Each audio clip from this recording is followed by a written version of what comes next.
অনেকেই বলে থাকেন যে খাসির মাংস থেকে একটা ব্যাড স্মেল আসে দেখে খেতে চায় না বা খেতে পারে না। হ্যালো ভিউয়ার্স, আসসালামু আলাইকুম। সবাই কেমন আছেন? চলে আসছি নতুন আর একটা ভিডিও নিয়ে। আশা করি সবাই সাথে থাকবেন। আজকে আমি রান্না করব খাসির মাংস ভুনা চিংড়ি মাছ দিয়ে, মানে কুচু চিংড়ি যেটা সেটা দিয়ে কচুরলতি ডাল সাজনে দিয়ে। তো তাদেরকে বলবো কি, যারা বলেন যে ব্যাড স্মেল আসে তাদের জন্য বলবো মাংসটাকে খুব ভালোভাবে ধুবেন, 4-5 বার ধুয়ে সামান্য একটু লেবু মেখে 10 মিনিট রেখে দেওয়ার পর আবার ধুবেন। ধোয়ার পরে এইভাবে সব ধরনের মশলা মেখে সরিষার তেল দিয়ে মাংসটাকে মেরিনেট করে আধা ঘন্টার জন্য রেখে দেবেন।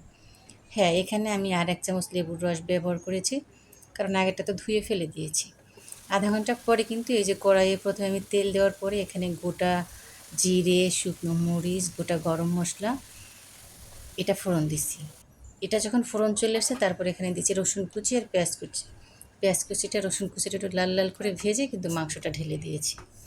জাস্ট এই প্রসেসিংটুকু অবলম্বন করে যদি আপনি খাসির মাংস রান্না করেন, চ্যালেঞ্জ করে বলতে পারি যে এই মাংস থেকে কখনো কোনো ব্যাড স্মেল আসবে না। ইভেন যারা খাসির মাংস খান না কখনো, তারা একবার ট্রাই করে দেখবেন, খাসির মাংসের প্রেমে পড়ে যাবেন। তারপর মনে করবেন যে গরুর মাংসের সাথে খাসির মাংসই তো বেশি ভালো লাগে।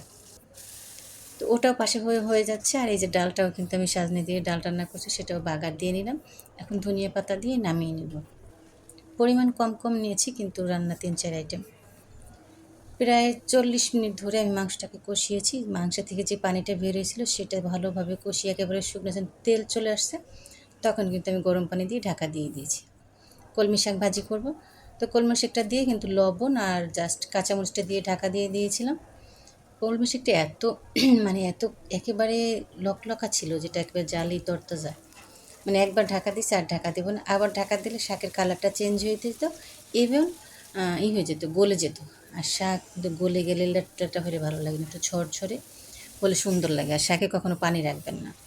তো শাক বাগার দিয়ে আমি নামিয়ে নিয়েছি। আর এখানে যে কচুরলতি রান্নার প্রসেসিং চলতেছে, পেঁয়াজ কুচি দিয়ে সব ধরনের মশলা, এখানে আদা রসুন বাটা আছে, পেঁয়াজ বাটা আছে, তারপরে হলুদের গুঁড়ো, মরিচের গুঁড়ো, শুকনো তারপরে আদা জিরার গুঁড়ো, ধনে গুঁড়ো, সব মশলাটা খুব সুন্দরভাবে কষিয়ে নিচ্ছি। আর এই দেখেন আমার মাংসটা কিন্তু হয়ে গেছে।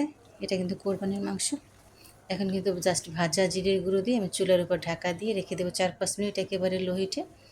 তারপরে আমি আপনাদেরকে সার্ভ করে দেখাবো যে দেখতে কতটা লোভনীয় হয়েছে আর খেতে কতটা মজা হয়েছে, তাহলে বুঝে নেন দেখে। মশলাটা কষানোর পরে কিন্তু আমি এই যে সেই কুচো চিংড়িগুলো দিয়ে দিলাম। আর চিংড়ি দিয়ে একটু কষিয়ে তারপর দিয়ে দিচ্ছি এই যে কচুরলতিগুলো। আজকে কচুরলতিগুলো খুব সুন্দর ছিল, মানে না একেবারে চিকুন না একবারে মোটা না, আর একেবারে মানে তরতাজা। খুব ভালো লেগেছে বাছার সময়। আর শুধু ওই যে চিংড়ি মাছটা এই বাটি থেকে যেই করছিলাম, কিন্তু হাফ বাটির মতন একটু পানি দিয়েছি জাস্ট। কচুরলতি কিন্তু আমি খুব বারবার নাড়াচাড়া করি না, সিদ্ধ হবে বাট গলে যাবে না। এই দেখেন আমার কচুরলতিটা রান্না হয়ে গেছে। মানে একে একে আমার সব রান্না শেষ। ধৈর্য ধরে দেখার জন্য অনেক অনেক ধন্যবাদ। অনেক কথা হলো। ভালো থাকবেন, ইনশাল্লাহ আবার কথা হবে। সে পর্যন্ত ভালো থাকবেন। আল্লাহ হাফিজ।